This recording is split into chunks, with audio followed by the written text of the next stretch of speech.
Coming up on Council Conversations, we're talking veterans initiatives, including our Veterans Day Parade.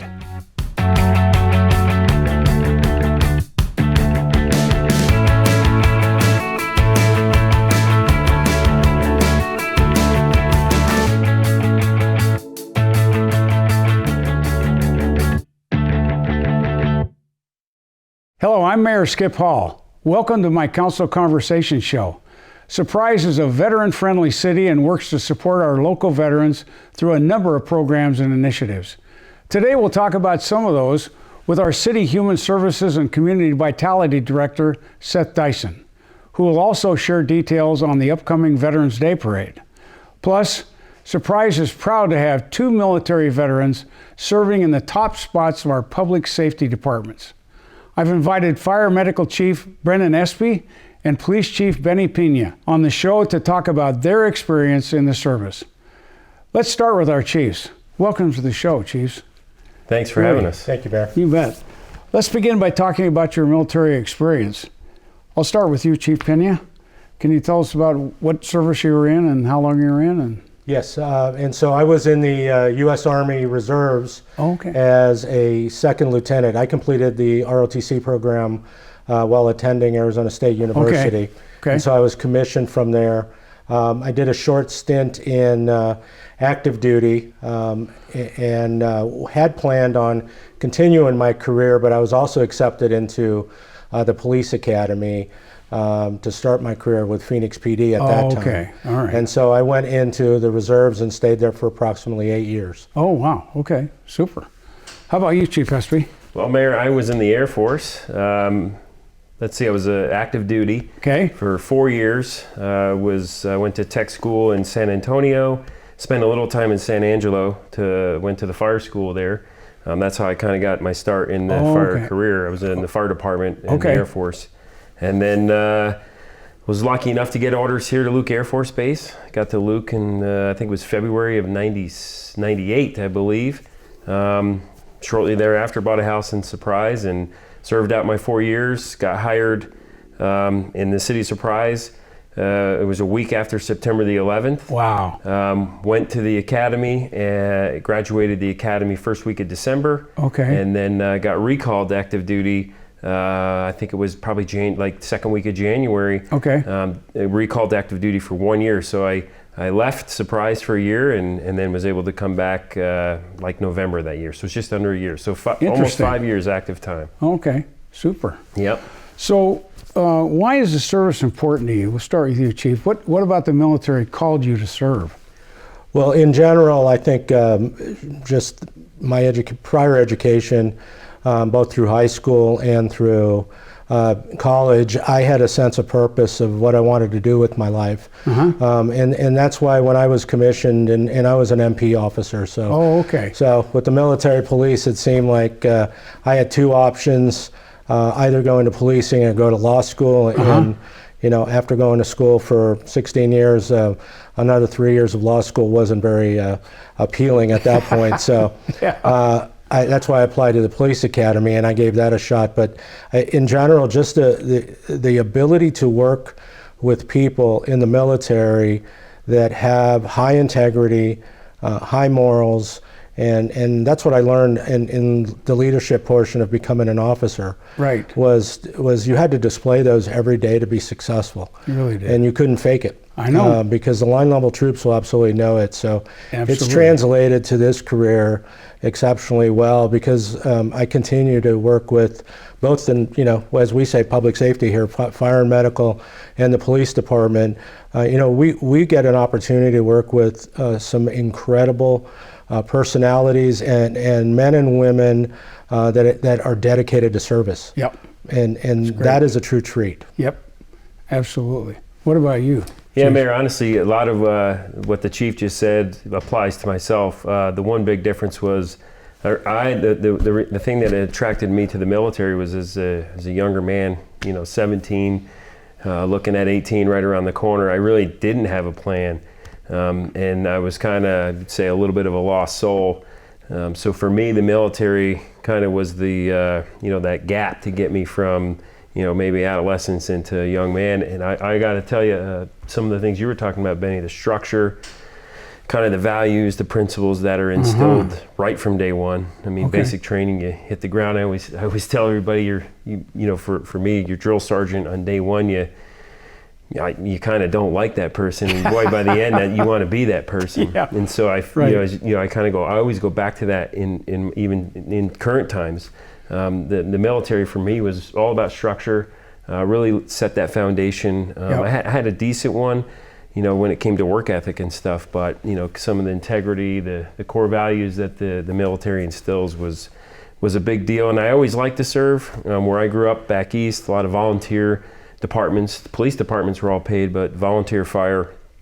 In fact, a lot of those guys and gals on those volunteer departments were police officers, paid police officers and contractors. So I had a little bit of that early on in my life, but that drive to serve, for whatever reason, it's always been there. It's been a thing. It's been in my family forever. So this was the good avenue for me to be able to capitalize on that. That's great. So this is kind of a branch of that question. So don't feel bad if you think you're repeating yourself. But what about the service helped you prepare for working for a city of Surprise? Or another city. Yes, and so I think the ability to learn how to lead people, and it's really focused on the concept of training, because everything in the military has a training component to it. And so when you get on a police department and then you start to become a sergeant or a lieutenant, and you take on those roles, and you quickly figure out that your main purpose is to teach, train, and mentor. And that's everything in the military. Everything is about setting an example for others to follow, whether it's, as you mentioned, your drill sergeant. For me, it was the military advisor at ASU, who was a Green Beret, inspired me to volunteer to go to airborne school, to get all of that training, to be ready at a high level and try the most physically demanding things in the world that you've never attempted to, and also help conquer some of your fears. I had absolute fear of heights, and so between rappelling and jumping out of an airplane, and they would blindfold you and put you off a 10-meter diving board to create confidence in you. Those things help when you are in situations out on the street where the unknown is facing you. And you have to have confidence that you have been trained to be able to perform under stress. And that's translated exceptionally well throughout my career. Yeah, excellent. Super. What about you, Chief? Well, for me, Mayor, a lot of what the Chief has said applies, but for me specifically, the Air Force, military they challenged a lot of their young GIs to take kind of leadership roles, whether it be programs or some of the honor guard stuff down at Luke Air Force Base. They would take young airmen into these programs and then move them up into maybe say, hey, for a month or two, you're going to manage, you're going to organize, a little bit of budget experience. And so for me, when I got hired in Surprise, as you know, Mayor. Forced you to grow. Yeah, man. So I think maybe 45 people were in the fire department in Surprise when I got here. I think I just looked. I think we're over 200 now.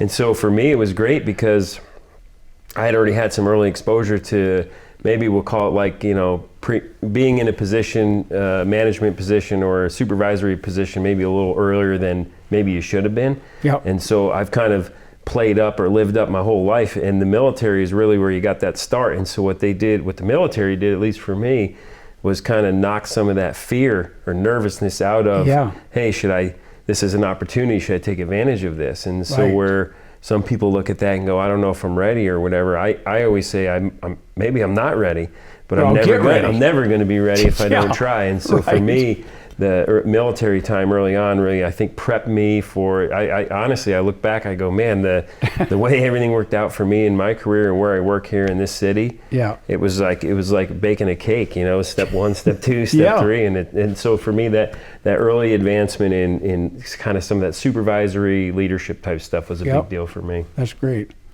So what's the most impactful thing that you learned from the military? For me, it was just the military bearing. The bearing? Okay. Yeah, absolutely. And that has to carry through every day, because people expect me from the time I had no rank and was a police officer all the way through to today. Is the expectation is when I'm, when you're in the presence of a police officer, that they're going to be professional, and they are there to provide a service, and they're going to do it to the best of their ability. And you have those ideals. You have the oath that you take when you get sworn in and you get your badge. Sure. And I've translated that, to our department here. Our oath is in that bearing is what I stress with all of the officers and all the professional staff in our department. So much so that our Citizens Patrol has asked to be sworn in, because that's not been done before. And so we're going to be taking on that here in the next time we meet together as a group. We have another group that's coming through and graduating and joining our Citizens Patrol. Okay. But we really pushed that within our family at the police department, because at the end of the day, the people have an expectation, and it is absolutely necessary that we maintain that bearing and provide that service at that level. Yeah, I agree, Chief. What?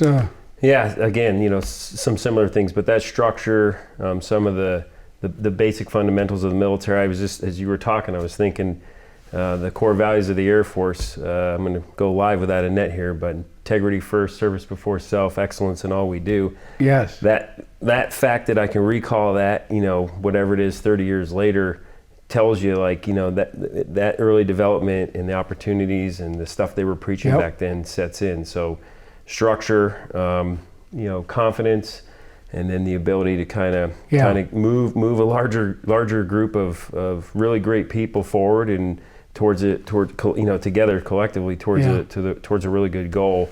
I think that's really the military, man. I just don't know. I don't think I would have been able to pull a lot of the stuff off that we have without my time in the military. I couldn't. I wouldn't trade it for the world. Give you that edge. Yeah, huh? I wasn't super happy maybe on being recalled after getting out of the academy. I think Mayor Schaefer at the time was the mayor, and she was all charged up. And but looking back, it's been a blessing for me the military took care of me. They really did. Yeah, it's amazing, isn't it? I mean, another word you haven't used, but I know it's woven into everything you've said, is being prepared. Mm-hmm. Preparation is so important in terms of execution. If you're not prepared to succeed, how do you succeed? Yep, really, absolutely, that's true. And so you got to be prepared, and that takes a lot of discipline. It takes removing some fears, all that kind of stuff. It's amazing. Well, listen, thank you both for your service to our country and to our city. You are both exceptional leaders. After the break, we'll learn more about the city's veterans programs. A new transit service is in Surprise. WeRide is an on-demand, affordable rideshare service taking you to popular destinations around Surprise. Here's how it works. Book your ride by using the WeRide app, going online through surpriseaz.gov/WeRide, or by calling the phone number. Select your pickup and drop-off locations within the Surprise service area, pay in the app or to the driver with exact change, then sit back and enjoy the ride to your destination. For more information, visit surpriseaz.gov/WeRide. Welcome back. The city's Human Service and Community Vitality Department has a variety of programs that support local veterans. And I have the department director here to talk about those, as well as our upcoming Veterans Day Parade. Thanks for being here, Seth. Thanks for having me, Mayor. You bet. So supporting our local veterans is a large component of what you do. Can you talk about the Resource Center and the role it plays in that regard? Yes, thank you for having me, and thank you, Mayor. You're a veteran. Yes. Taking care of our veterans is critically important. We're so lucky to have quite a few veterans that live in Surprise and the surrounding area.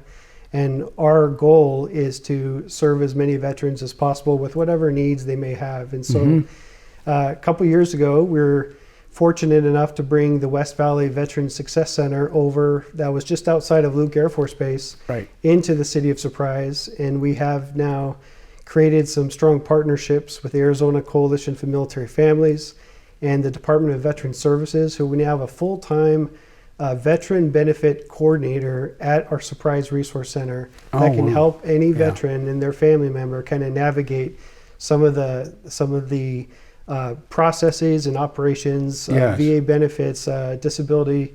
They help with a whole lot, and they've been serving quite a few people.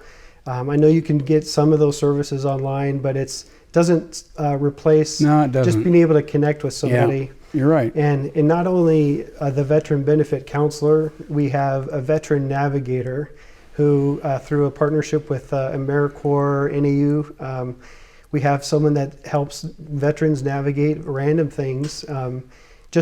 Again, for us to take care of our veterans in a very intentional, special way. One quick example is our veteran navigator had a call from a local veteran who just needed help with had a water leak. Our water services department notified us. They said, hey, we've got this veteran who, needs a little bit of help. Do you know anyone that might be able to help out? And so we called our veteran navigator and we said, hey, here's an opportunity. What do you think? And she picked up the phone and called several veteran organizations. And together, 3 organizations came together and helped a veteran come up and do a water repair leak on his property. Wow. Without having to pay a cent. And it was that's a microcosm of the support for veterans we have out here, but also some of the special intentional things that we've been able to do through that veteran navigation program. And Allie, our veteran navigator over there, is very special, and so she wants to help veterans. She's driven to help veterans. So if any veterans are out there watching this or family members of veterans, please come to the Resource Center or call Allie. Our Resource Center, you can call 623-222-1600, and you can set up an appointment with Allie, and we can see what we can do to try to help out. Right now, that's the old City Hall on Bell Road, right before you get to El Mirage, huh? That's right. Is that kind of the way directions you give? Yes, the address is 12425 West Bell Road. Okay. We're in Suite 124 in Building A. It's the old City Hall complex. Yeah. And right off of Bell Road, you can't miss it. Parked by the flags and the Eagles. That's what we like to say. That's right. Well, good. Well, now, regarding that, in the next probably couple years, the Resource Center is going to move to a new location.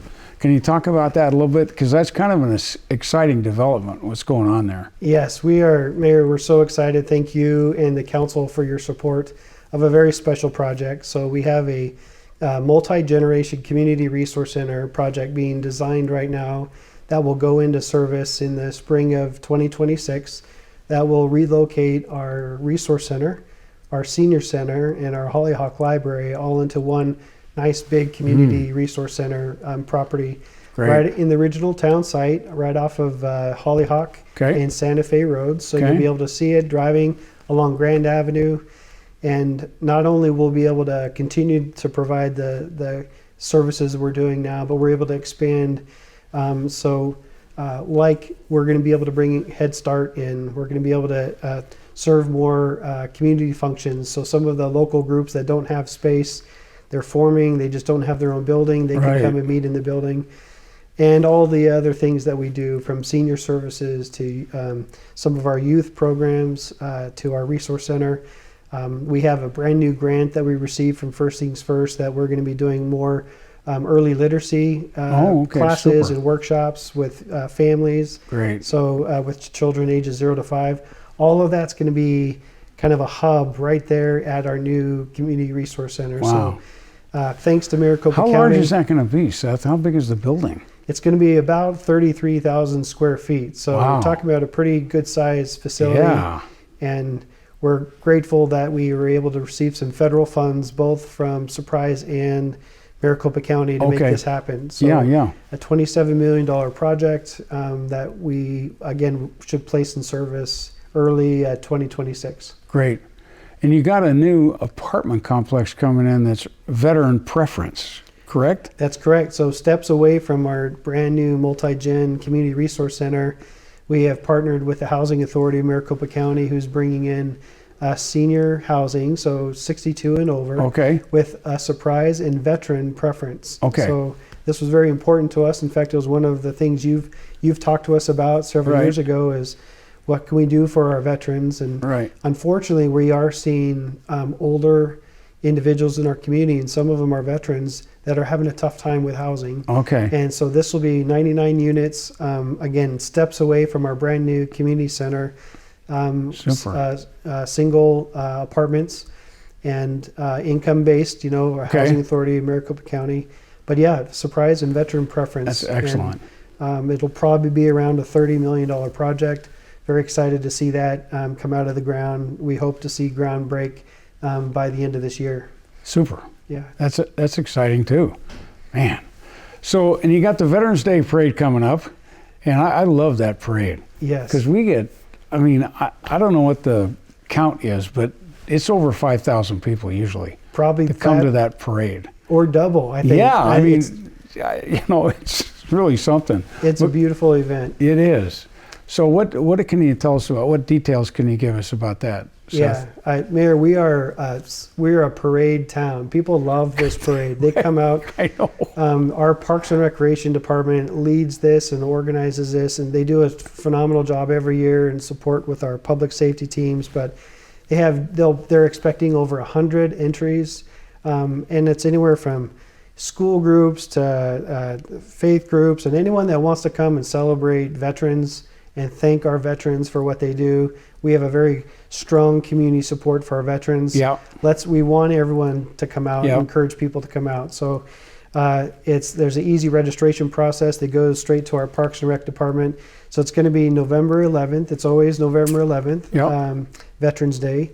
It's going to be at 10 o'clock. 10. At 7:30 in the morning, there's going to be a pancake breakfast, which I hear is being served by our public safety That's what members. I heard too. So if you want to eat, just like our public safety friends, come at 7:30 in the morning. And it's just a wonderful community, like family-friendly event. Yeah. The parade route is not that long, and so if someone wants to join and walk it, they can do that fairly simply. Super. So, yeah, it's one of the best events all year. My family loves going. So anyway, thank you for helping to support it. I heard this morning, Seth, that Congressman Gosar is committed to be at the parade. He's going to ride with me. Oh, really? That's great. So that's cool. He's never been in a Surprise event, but his district changed. So it includes Surprise now, most of Surprise. And so he wants to be involved in the Veterans Parade. That's great. That's great that he's picking Surprise to be here. That's neat. Yeah, it's really neat. So, well, listen, Seth, great information. And thanks for joining me on the show today, because I know you're a busy guy. But it's so much fun to share with our TV audience what's going on, Thank you, Mayor. It's an honor and a privilege to work here. Thank you for your leadership. Thank you, Seth. And thank you for joining us today. If you have questions or comments for me, I'd love to hear from you. You can call or email me anytime, and I welcome you to sign up for my newsletter, which is filled with the latest city news and information. To sign up, just visit my website, click the Sign Up for Mayor Notifications link. Thanks for watching.